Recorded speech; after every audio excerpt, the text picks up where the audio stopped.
Our new chapter. तो हम basically NCERT की 11th क्लास की एनसीईआरटी के बारे में डिस्कस कर रहे हैं और ये इसका 7वां चैप्टर है। दिल्ली सल्तनत पार्ट 2 डिस्कस करेंगे हम। ठीक है, तो ये जो सीरीज़ है वो मोस्ट सिंप्लीफाइड एक्सप्लेनेशन है मिडावल इंडिया, जो बहुत सारे बच्चों के लिए एक तरीके से एनिग्मा बनी हुई है। बहुत लोग जितने भी स्टूडेंट्स आते हैं जनरली मैं उनको सजेस्ट करता हूँ ये बुक ज़रूर पढ़ना है, लेकिन मुझे पता होता है कि एक किताब इतनी भी आसान नहीं है, बिकॉज इसमें बहुत सारे रनिंग कमेंट्री है which is not essential, which is not important from UPSC point of view. तो इसी चीज़ को ध्यान में रखते हुए मैंने ये इनिशिएटिव लिया है एंड अभी तक हमने 7-8 लेक्चर इसमें देख लिए हैं। पिछले लेक्चर्स अगर आपने नहीं देखा हो तो आप आइए सोशल के चैनल पर जाकर इस प्लेलिस्ट में आप सारे लेक्चर चैप्टर 1 से लेकर लास्ट तक देख सकते हैं। तो चलिए इन्हीं के साथ शुरू करते हैं दिल्ली सल्तनत का पार्ट 2। पिछले लेक्चर में हमने राजपूत डायनेस्टी के बारे में देखा था, तोमर्स का किस तरीके से दिल्ली के ऊपर पहले तोमर्स का राज था, फिर उसके बाद चौहानों ने दिल्ली के ऊपर अपना साम्राज्य स्थापित किया। फिर उसके अलावा दिल्ली सल्तनत का एस्टेब्लिशमेंट कैसे होता है। फिर हमने बेसिकली स्लेव डायनेस्टी के बारे में देखा था, जिसको मामलुक डायनेस्टी कहते हैं। पिछले में हमने कुतुबुद्दीन ऐबक, इल्तुतमिश, रज़िया, गियासुद्दीन बालबन, इनके बारे में हमने पिछले लेक्चर में देखा था। आज के लेक्चर में हम खलजी, तुगलक और बाकी डायनेस्टीज़ के चैप्टर्स को हम कवर करेंगे। तो चलिए खलजी डायनेस्टी से शुरू करते हैं। तो खलजी डायनेस्टी का जो शासनकाल है 1290 से लेकर 1320, यानी कि लगभग 30 सालों तक ये साम्राज्य रहा। देखने में ये पूरे दिल्ली सल्तनत की जितनी भी डायनेस्टीज़ हैं, चाहे स्लेव डायनेस्टी हो, चाहे स्लेव, खलजी, फिर उसके बाद तुगलक आते हैं, फिर सैयद आते हैं, फिर लोदीज आते हैं। ठीक है, इसमें खलजीज़ का जो रेन है वो सबसे शॉर्टेस्ट है। सबसे लंबा जो रेन है वो तुगलक का है, लेकिन सबसे शॉर्टेस्ट रेन होने के बावजूद अगर इसका इम्पैक्ट देखें तो कहीं ज़्यादा है। तो सबसे क्रूशियल पीरियड है दिल्ली सल्तनत का खलजी डायनेस्टी, और वो भी अलाउद्दीन खिलजी का जो टाइम पीरियड आएगा उसमें हम देखेंगे, जिन्होंने लगभग 20 सालों तक लगभग राज्य किया। ठीक है, 20 सालों में उन्होंने दिल्ली सल्तनत की दशा और दिशा दोनों को बदल कर रख दिया। तो चलिए पहला point, shortest rain Khalji dynasty, ये याद रखेंगे। फिर पहले जो राजा हैं जलालुद्दीन खिलजी ने 1290 से 1296 almost for 6 year he ruled. और स्टार्टिंग में ये टर्क चहलगनी, जिसको एस्टैब्लिश किया था इल्तुतमिश ने, उसके मेंबर थे। ठीक है, तो टर्क चहलगनी के मेंबर थे, बालबन की सेना में वो काम करते थे और मंगोलों को उन्होंने हराने में एक बड़ी भूमिका निभाई थी। तो कहने का मतलब है वो एक आर्मी में एक अहम कद पे थे, एक अहम किरदार निभा रहे थे। और अपने इन्फ्लुएंस की वजह से जब बालबन के जितने भी जितने भी राजा आए, मतलब जो बालबन के बेटे थे, वो चूँकि उतना लंबा समय तक रूल नहीं कर पाए, और उसी पॉलिटिकल इंस्टेबिलिटी का फ़ायदा उठाते हुए जलालुद्दीन खिलजी ने अपनी नई डायनेस्टी को इस्टेब्लिश किया। राजा बनने के बाद उन्होंने पॉलिसी ऑफ टॉलरेंस अपनाया। जैसे कि बालबन बहुत ही क्रूअल शासक था, वहीं के ठीक उलट जलालुद्दीन खिलजी बहुत ही टॉलरेंट राजा थे। ठीक है, सेकुलर भी थे, सबको सबसे अच्छे तरीके से बात करते थे, अगर किसी को थोड़ी बहुत गलती हो तो उसको माफ़ भी कर दिया करते थे। और इनकी कई बार उदारता जो है, जो टॉलरेंस, मैग्नेनिमिटी वाला जो बिहेवियर है, कुछ लोग उसको कमजोरी की निशानी भी मानते थे, क्योंकि ऐसा माना जाता था उस टाइम पर, और आज भी माना जाता है कि जो राजा होता है वो रूथलेस होता है, क्रूअल होता है। ठीक है, उसके उलट जलालुद्दीन खिलजी थोड़े शालीन, थोड़े से क्या बोलेंगे, शांत स्वभाव के थे, थोड़े से उदार स्वभाव के थे। ठीक है, तो ये था जलालुद्दीन खिलजी। अब जलालुद्दीन खिलजी के बाद क्या होता है कि अलाउद्दीन खिलजी गद्दी पर बैठता है 1296 से 1316 तक, लगभग जैसे मैंने बताया था कि ही रूल्ड फॉर 20 ईयर्स। ठीक है, और वो दिल्ली सल्तनत का दूसरा खलजी डायनेस्टी का रूलर बनता है। ठीक है, अगर हम उसके पुराने हिस्ट्री के बारे में, अलाउद्दीन खिलजी के बारे में देखें तो वो कारा का गवर्नर था। ठीक है, जलालुद्दीन खिलजी ने उसको कारा का गवर्नर, कारा जो है इलाहाबाद के पास, उत्तर प्रदेश के पास एक जागीर थी, उसका गवर्नर था। और रिश्ते में अगर हम देखें तो वो जलालुद्दीन खिलजी का भतीजा भी था और अपनी कज़न से चूंकि उसने शादी करी थी तो वो जलालुद्दीन खिलजी का दामाद भी था। ठीक है, he was the uncle as well as father in law. ठीक है, जलालुद्दीन खिलजी जो है अलाउद्दीन खिलजी का चाचा भी लगता था और ससुर भी लगता था। ठीक है, और he assassinated his father in law, अपने चाचा या कह लीजिए ससुर को मार कर वो गद्दी पर बैठा। ठीक है, वो गद्दी पर बैठा, और जब वो गद्दी पर बैठा तो सबसे बड़ी जो समस्या दिल्ली सल्तनत को फेस करनी पड़ रही थी वो था मंगोलों का आक्रमण। तो ये बहुत ही डिफाइनिंग और क्रूशियल फैक्टर है पूरे हिंदुस्तान की हिस्ट्री का। ये इस वजह से है क्योंकि उस समय मंगोलों का आतंक, जो मंगोल जो थे गेंगिस खान और उनके तिमूर और ये जितने भी उनके डिसेंडेंट्स हैं, उनका आतंक पूरी दुनिया में एटलीस्ट अगर आप देखें तो एशिया के बहुत बड़े, यूरेशिया के बहुत बड़े भूभाग पे उनके जो है इन्वेजन का खौफ था। और इसलिए गद्दी पर बैठने के टाइम पर अलाउद्दीन खिलजी के पास सबसे बड़ा जो चैलेंज था, सबसे बड़ा जो एक तरीके से जो समस्या थी वो मंगोलों से निपटना।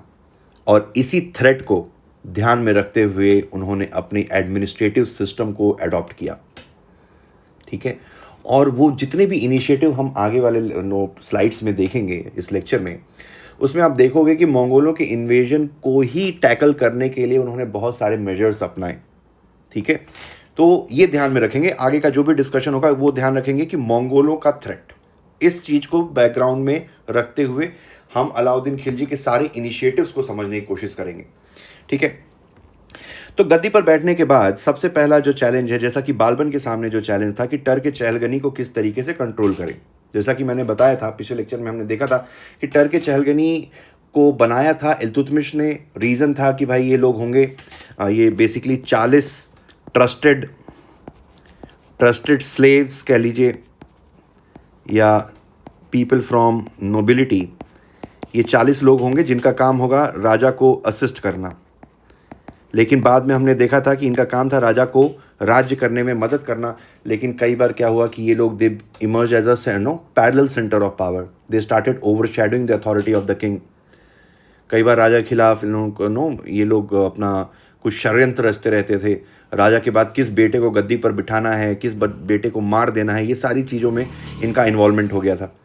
तो इस वजह से कोई भी राजा जो उस समय गद्दी पर बैठता था उसको सबसे पहले अपने ही खुद के जो सिपा सलार कह लीजिए या जो जितने भी टॉप रैंकिंग ऑफिसर्स हैं उनको कंट्रोल करना सबसे बड़ा चैलेंज था। और इसी वजह से टर्क चहलगनी को कंट्रोल करने के लिए बालबन ने बहुत सारे इनिशिएटिव्स अपनाए थे। उसी इनिशिएटिव को कंटिन्यू करते हुए अलाउद्दीन खिलजी ने स्पाई सिस्टम में अडॉप्ट किया। स्पाई सिस्टम मतलब कि जासूस लगाए ताकि उसको पता चल सके कि ये टर्क चहलगनी के लोग क्या कर रहे हैं, क्या गुल खिला रहे हैं, कहाँ क्या पक रहा है, कहीं साजिश तो नहीं रच रहे, कहीं षड्यंत्र तो नहीं रच रहे। तो स्पाई सिस्टम अपनाया ताकि उनको राजा को पता चलता रह सके। फिर नोबिलिटी के बीच में जो शादी होती थी, ठीक है, इससे क्या हो रहा था कि शादियों की वजह से आपस में ये सारे नोबल्स शादी कर रहे थे, अपने बेटे और बेटियों की शादी कर रहे थे। तो इनके बीच का जो बॉन्ड है नोबिलिटी के बीच में वो काफ़ी बढ़ रहा था, और जितना ज़्यादा उनके बीच में बॉन्ड बढ़ रहा था राजा के लिए खतरा और बढ़ रहा था। इस वजह से इसने इंट्रा नोबिलिटी शादी को बैन कराया, सोशल गैदरिंग बैन कराई कि ये लोग आपस में पार्टी वार्टी करते थे, शराब वराब पीते थे, सारी चीज़ें करते थे। इससे भी इनके बीच में, टर्क चहलगनी के लोगों के बीच में आपस में काफ़ी बॉन्डिंग बढ़ रही थी। तो इसको भी कंट्रोल करना ज़रूरी था। आपस में शादियां करना, फिर आपस में पार्टी वार्टी करना, गैदरिंग, गेट टुगेदर और ये सब सारी चीज़ें, तो जितना इनके बीच में दोस्ती यारी ताज़ा माजा रहेगा उतना ही राजा के लिए समस्या उत्पन्न होगी। इसी चीज़ को ध्यान में रखते हुए उसने सोशल गैदरिंग को भी बैन करा दिया। अब अलाउद्दीन खिलजी के टाइम पर एक्सपांशनिज्म का एक दौर शुरू हुआ। अभी तक हमने देखा कि दिल्ली सुल्तान के जितने भी राजा अभी तक बैठे थे उनका मेन जो टास्क था कंसोलिडेशन के ऊपर था। कंसोलिडेशन कि किस तरीके से अपने साम्राज्य को और ज़्यादा संगठित करें। लेकिन अलाउद्दीन खिलजी ने कंसोलिडेशन के साथ साथ एक्सपेंशन की नीति भी अपनाई कि राज्य को संगठित करने के साथ साथ एक्सपैंड करना भी ज़रूरी है। और इसी चीज़ को ध्यान में रखते हुए उसने गुजरात के ऊपर अटैक किया और गुजरात में उसको मिला एक आदमी जिसका नाम था मलिक काफूर, और उस मलिक काफूर को उसने बंदी बना लिया। और लेकिन मलिक काफूर की खूबियों को उसने अलाउद्दीन खिलजी ने देखा और उससे प्रभावित होकर ही appointed Malik Kafur as the naib to the king. नायब का मतलब होता है सेकंड इन कमांड। जहाँ पर राजा नहीं होगा he will be equivalent to the raja. समझ आ रही बात? He will be a kind of acting king in absence of the king, तो second highest position in the kingdom. तो ये बना मलिक काफूर। ठीक है। फिर 1301 में अलाउद्दीन खिलजी ने रणथंभौर राजस्थान के ऊपर हमला किया और 3 महीने की सीज के बाद 3 महीने तक किलाबंदी, किले को पूरी तरीके से घेर लिया। और अंत में जब सारा राशन, रणथंभौर के किले का सारा राशन ख़त्म हो गया, तो सारे लोगों को, जितने भी राजपूत योद्धा थे, उनको बाहर निकल कर युद्ध करना पड़ा, जिसमें उनको हार का सामना करना पड़ा। और इसी वजह से जौहर, पहला जौहर का एग्ज़ाम्पल या इंसिडेंस हमें देखने को मिलता है, जहाँ पे अपने इज्जत के लिए, अपने मान सम्मान के लिए राजपूत औरतों ने खुशी खुशी आग में जलकर मरना मुनासिब समझा, instead of falling into the hands of barbaric Muslim Islamic invaders. ठीक है। तो राजपूत औरतों ने जौहर कर लिया। और ऐसे समय में जो फाइट अंटिल डेथ जो आदमी करते हैं उसको साका कहते हैं, SAKA, साका। जब सब कुछ ख़त्म हो जाए और कुछ कुछ कुछ ही लोग मर्द बचे उस किले में, और उन्हें पता है कि युद्ध करने के लिए जाएंगे तो बचेंगे नहीं, तो it's a kind of last March into the battle field, उसको साका बोलते हैं। तो मर्द साका कर लेते हैं, युद्ध में आखिरी दम तक, आखिरी खून की बूंद तक लड़ते हैं, और जो औरतें होती थी वो जौहर कर लेती थी। तो हिंदुस्तान की इतिहास का पहला जौहर का इंसिडेंस आपको रणथंभौर की धरती पर देखने को मिलता है, जब रणथंभौर के किले को अलाउद्दीन खिलजी की सेना ने घेर लिया था। फिर अगला दौर आता है 1303 में। ठीक 2 साल बाद अलाउद्दीन खिलजी ने चित्तौड़ के ऊपर हमला किया, जो मेवाड़ की राजधानी थी। राजा रतन सिंह, उनकी सेना कम होने के बावजूद भी युद्ध में घुटने टेकने की बजाय बहादुरी से लड़ना उन्होंने स्वीकार किया। और इस युद्ध में राजा रतन सिंह की हार होती है, और रानी पद्मिनी अपनी जितनी भी बाकी की राजपूत औरतें होती हैं वो जौहर कर लेती हैं। और यही जो पूरा इंसिडेंस है, चित्तौड़ के किले की घेराबंदी और रानी पद्मिनी का जौहर करना, इसको पद्मावत में मलिक मोहम्मद जैसी ने अपनी किताब, अपनी पोएम के थ्रू डिस्क्राइब करने की कोशिश करी है। बाकी हम कुछ किंवदंतियाँ भी चलती हैं कि रानी पद्मिनी बहुत सुंदर थी और अलाउद्दीन खिलजी उससे इम्प्रेस हो जाता है, और इस वजह से उसने चित्तौड़ के ऊपर हमला किया था, जैसा कि पद्मावत, ये सब मूवीज़ में आपने देखा होगा। लेकिन इसके पीछे कोई भी ऐतिहासिक जो है कोई फैक्ट नहीं है। ठीक है। ये एक फोल्कलोर कह लीजिए या लेजेंड कह लीजिए, it's not historically proven fact. बहरहाल आते हैं कि चित्तौड़ के ऊपर जब अलाउद्दीन खिलजी का हमला होता है, तो वहाँ की जितनी भी राजपूत औरतें होती हैं वो जौहर कर लेती हैं।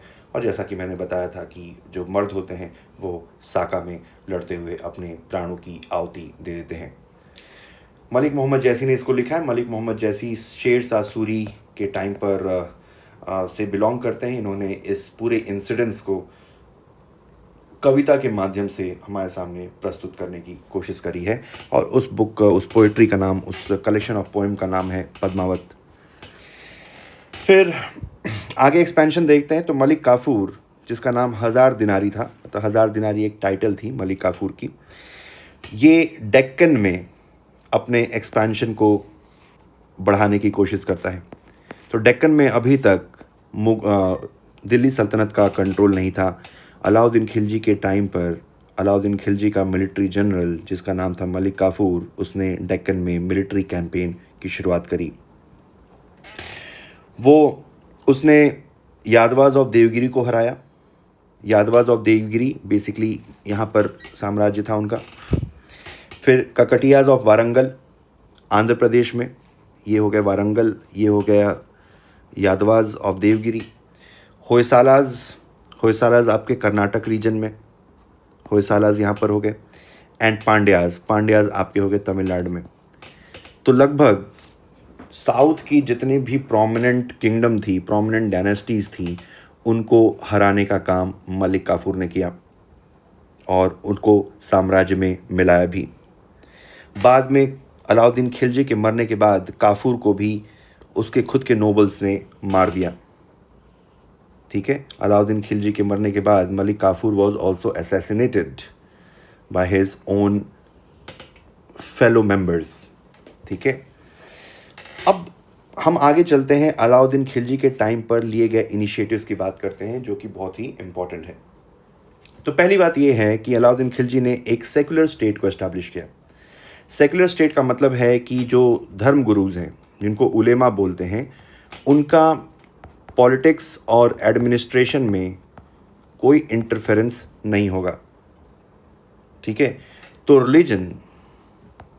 रिलीजन और स्टेट के बीच में कोई भी इंटरकनेक्टेडनेस नहीं होनी चाहिए। That was the initiative which was undertaken by Alauddin Khilji.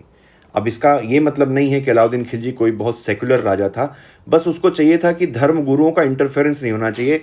He wanted to establish a kind of absolute monarchy, a kind of absolute monarchy, not even that the authority of the king should be subdued by any priestly class.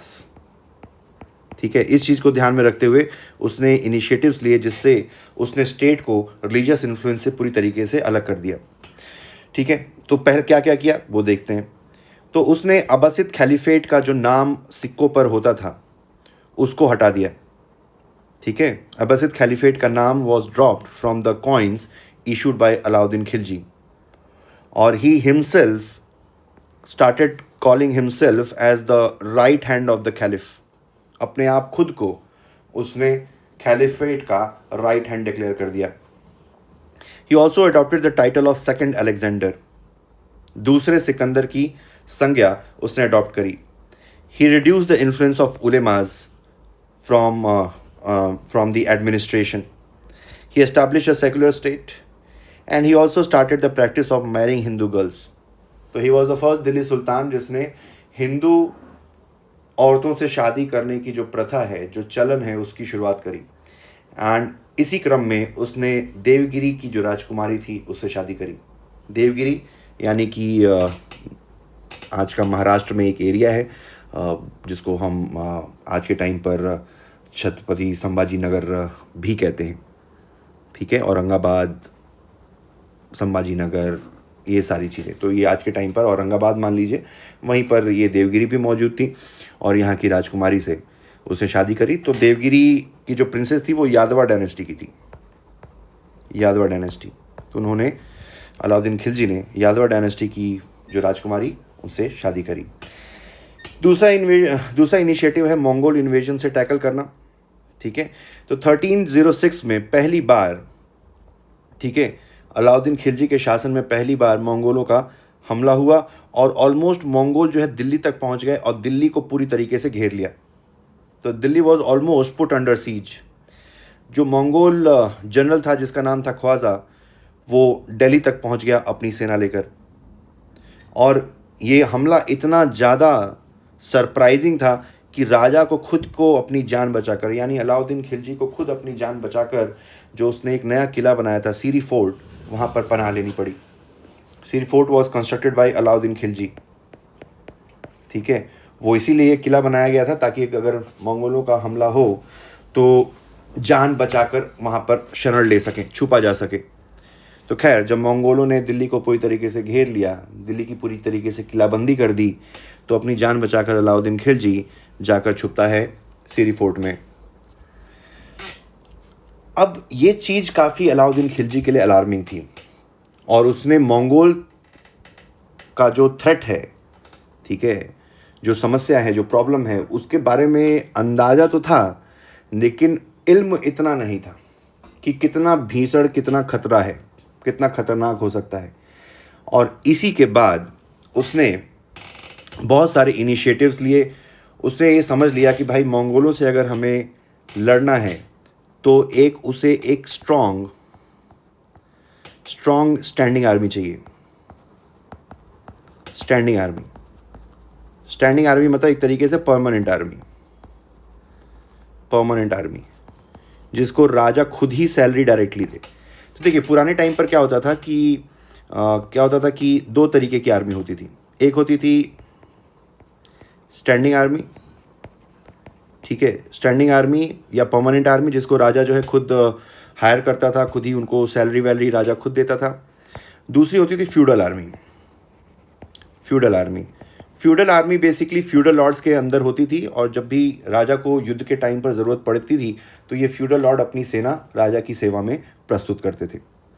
लेकिन आप सोचो, imagine करिए कि जैसे मान लीजिए कि आप ये किंगडम है, आपने ये एरिया किसी एक फ्यूडल लॉर्ड को दे रखा है, और आपने बोल रखा है कि भाई देखो तुम्हें क्या करना है कि तुम्हें टैक्स कलेक्ट करना है, तुम्हें एक सेना मेंटेन करनी है, सपोज मान लो कि 5000 सोल्जर्स मेंटेन करने हैं, तुमको उस एरिया का जो भी जनरल एडमिनिस्ट्रेशन है, सड़क बनाना, नहर खुदवाना, ये सारी चीज़ें करनी है। तो कुछ काम उसने फ्यूडल लॉर्ड को दे रखे। उसके बदले में कुछ जो टैक्स कलेक्ट होगा उसका कुछ हिस्सा आप खुद रख सकते हैं, बाकी हिस्सा you will transfer to the king, ठीक है। लेकिन अगर आप सोचिए कि इमेजिन करिए कि 5000 सोल्जर्स इनके पास हैं, यहाँ पर वैसे ही एक और जागीर है उसके पास 2000 सोल्जर्स हैं, किसी और जागीर के पास मान लीजिए कि 10,000 सोल्जर्स हैं। अब लड़ाई के टाइम पर अगर मान लीजिए मंगोलों का हमला हो जाता है डायरेक्ट राजधानी पर, तो आप इतनी दूर दूर से सेनाओं को इकट्ठा करने में एक चैलेंज है। सबसे बड़ा चैलेंज तो ये है कि आप मान लीजिए कि दिल्ली के ऊपर मंगोलों का हमला हो गया, फिर यहाँ से एक घुड़सवार जाएगा, मान लीजिए कि वो घुड़सवार जाता है बिहार की जागीर से जागीरदार को बोलने के लिए भाई अपनी सेना भेजो। पहले तो वो जाएगा, फिर उनको सूचित करेगा, फिर सेना वहाँ से चलेगी, तो हो सकता है तब तक मंगोल दिल्ली के ऊपर कब्जा कर ले, ठीक है। ये एक समस्या। दूसरी समस्या ये है कि कभी भी ये जितने भी सोल्जर्स हैं, 5000 यहाँ से आ रहे हैं, 2000 यहाँ से आ रहे हैं, 10,000 यहाँ से आ रहे हैं, इन्होंने पहले कभी एक साथ लड़ाई नहीं लड़ी, तो इनके बीच में कोऑर्डिनेशन कोऑपरेशन की भी प्रॉब्लम हो सकती है।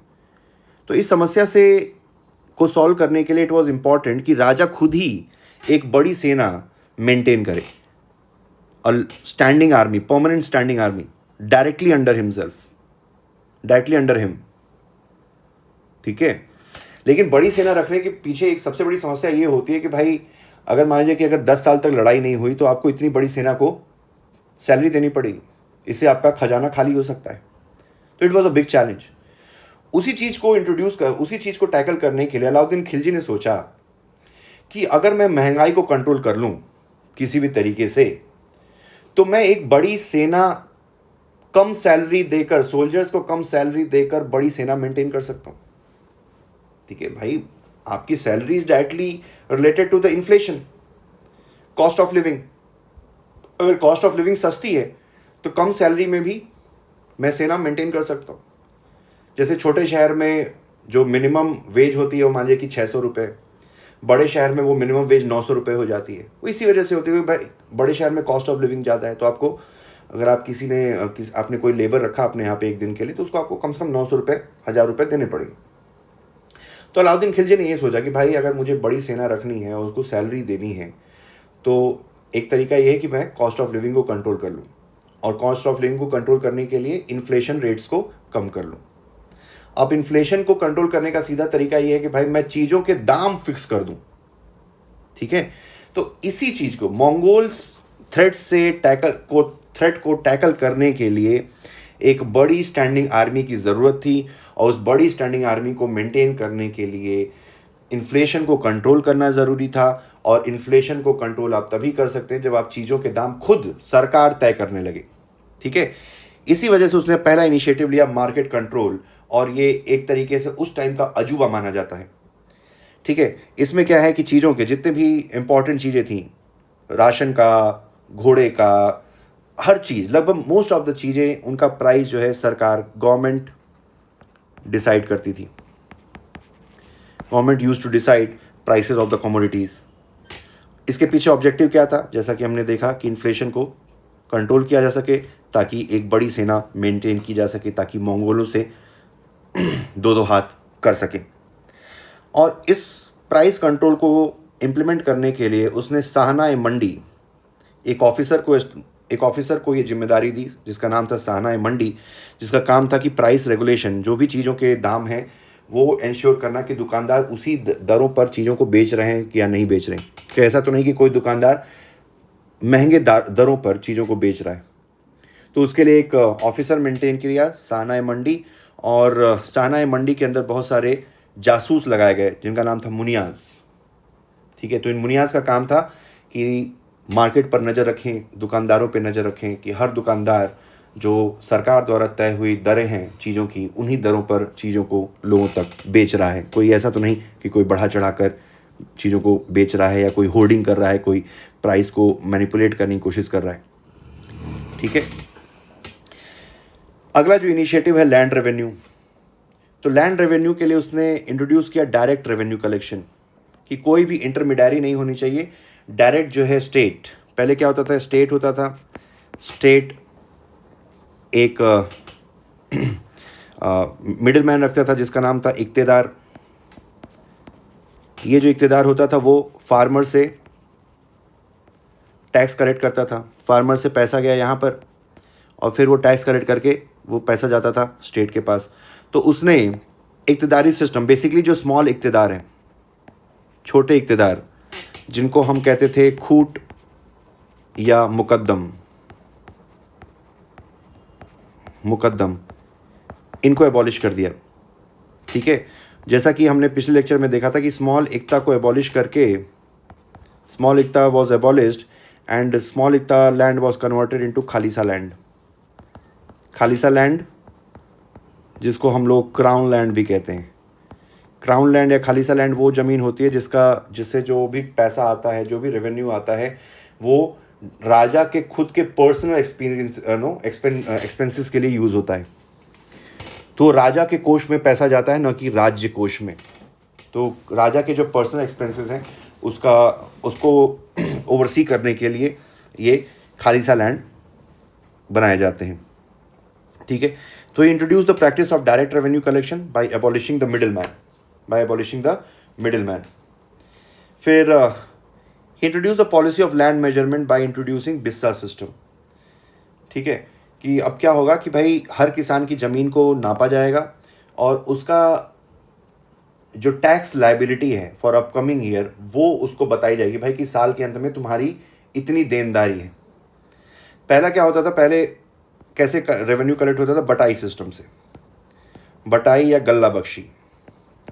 भाई सिंपल बोल दिया जाता था कि 1/6 ऑफ द प्रोड्यूस तुमसे लिया जाएगा। जैसे मान लो अगर तुम 60 किलो प्रोड्यूस कर रहे हो, तुम्हारे खेत से निकला, तो 10 किलो राजा लेके चला जाएगा। अगर मान लो उसी खेत से आपने 100 किलो प्रोड्यूस किया तो 100 किलो राजा लेकर चला जाएगा। तो कुछ भी फिक्स नहीं था, tax was based upon the production. जितना भी उपज होगी उसका 1/6 हिस्सा या 1/3 हिस्सा जो भी टैक्स रेट हो वो राजा लेके चला जाता था। लेकिन अलाउद्दीन खिलजी ने लैंड मेजरमेंट की शुरुआत करी कि भाई हर किसान की ज़मीनें नापी जाएंगी और उस ज़मीन के हिस्से के हिसाब से, साइज़ के हिसाब से तुम्हारी जो देनदारी है, ठीक है, जितनी तुम्हारी टैक्स लायबिलिटी है आने वाले समय की, वो तय की जाएगी। ठीक है, फिर ही fix the land revenue. Land revenue को खराज कहते हैं। 50% of the produce, highest in Indian history, यानी जितना आप उपज होगी उसका आधा हिस्सा सरकार लेके चली जाएगी। और ये इसलिए भी ज़रूरी था ताकि बड़ी सेना इकट्ठी कर सकें। क्यों? मंगोल से लड़ने के लिए। ठीक है, फिर अगला पॉइंट है ही एबॉलिश स्मॉल इक्ता। जैसा कि हमने देखा, स्मॉल इक्ता को एबॉलिश कर दिया और उसकी जगह पे खालिसा लैंड उसको कन्वर्ट कर दिया। और इसी वजह से जो खूट या मुकद्दम या चौधरी जिनको कहते हैं, जो ये इक्तेदार होते थे, जो स्मॉल इक्तेदार होते थे, जिनका काम था किसानों से कर वसूल कर राजा को देना, इनका इन्फ्लुएंस ख़त्म हो गया। ठीक है, और इनको इसलिए इनका इन्फ्लुएंस ख़त्म किया अलाउद्दीन खिलजी ने क्योंकि ये लोग किसानों से वसूलते तो ज़्यादा थे लेकिन राजा को देते कम थे, बीच में करप्शन हो रहा था। तो इसी वजह से स्मॉल इक्ता वॉज कन्वर्टेड इनटू खालिसा लैंड। अगला जो इनिशिएटिव है वो और भी इंटरेस्टिंग है, मिलिट्री रिफॉर्म। तो इंट्रोड्यूस द सिस्टम ऑफ दाग एंड चेरा सिस्टम। चेरा सिस्टम यानी हुलिया सिस्टम भी कहते हैं, हुलिया सिस्टम। ठीक है, दाग और चेहरा सिस्टम का मतलब है कि हर घोड़े का के ऊपर ब्रांडिंग होगी जिससे घोड़े की पहचान की जा सके, और हर सोल्जर्स की हुलिया यानी कि जो फेशियल डिस्क्रिप्शन है वो भी रिकॉर्ड किया जाएगा। ठीक है, ये इसलिए था कि कई बार क्या होता था कि पेपर में तो दिखता था कि 1000 सोल्जर्स एंड हॉर्सेस हैं। ठीक है, पेपर पे मान लो कि 1000 सोल्जर्स और हॉर्सेस हैं, और उसके अगेंस्ट में राज्य कोष से सैलरी भी जा रही है, खर्च भी जा रहा है। लेकिन होता क्या था कि कई बार कुछ जो कमांडर होते थे वो 100 की जगह पे मान लो कि 500 सोल्जर्स और हॉर्सेस ही मेंटेन कर रहे हैं, और कोई भी अगर गिनती जब हो रही है, जब ऑडिट हो रहा है, तो उन्हीं सोल्जर्स को बार बार गिनती करा दी जा रही है, उन्हीं हॉर्सेस को बार बार गिनती करा दी जा रही है, क्योंकि पुराने टाइम में कौन किसका चेहरा कितनी बार याद रखेगा, और घोड़े को की शक्ल और ये सब तो याद रखना और भी मुश्किल है। ठीक है, तो 500 ही एक्चुअल ग्राउंड पे 500 ही सोल्जर्स और हॉर्सेस हैं, लेकिन पेपर पे 1000 दिख रहे हैं, तो करप्शन हो रहा है। जो एक्स्ट्रा 500 सोल्जर्स की सैलरी जा रही है राज्य कोष से, उसको ये कमांडर्स खा जा रहे हैं। ठीक है, तो इसी समस्या से निपटने के लिए उसने ब्रांडिंग ऑफ हॉर्सेस, जिसको दाग सिस्टम बोलते हैं, और चेहरा या हुलिया सिस्टम, जिसमें सोल्जर्स की फेशियल डिस्क्रिप्शन को रिकॉर्ड किया जाता था, वो अलाउद्दीन खिलजी ने किया। ठीक है, कि फेशियल डिस्क्रिप्शन रहेगा तो पहचान रहेगी। पहले के समय में तो कोई ऐसा यूआईडी या फोटोग्राफ ये सब तो था नहीं, तो एक ही तरीका था कि भाई आप फेशियल डिस्क्रिप्शन की, यहाँ पे तिल है, नाक बड़ी है, बाल ऐसे हैं, कान ऐसा है, जिससे लोगों की पहचान की जा सके। तो ये उसने इसलिए इंट्रोड्यूस किया। ठीक है, अगला जो है इनिशिएटिव लास्ट स्टैंडिंग आर्मी, जो कि हम देख चुके हैं। फिर तीसरा जो इनिशिएटिव है कि पहले क्या होता था, खम यानी वॉर बूटी। ठीक है, पहले क्या होता था कि खम या वॉर बूटी यानी कि कोई भी अगर मान लीजिए कि सेना कहीं पर हमला कर रही है और उसको हरा दिया, और उसके बाद जो लूट का माल है, तो पहले क्या होता था कि उसका 4/5 सेना रख लेती थी और 1/5 ही राजा या राज्य के पास जाता था। ठीक है, तो 1/5 पहले जाता था स्टेट को और 4/5 जाता था सेना या सोल्जर्स को।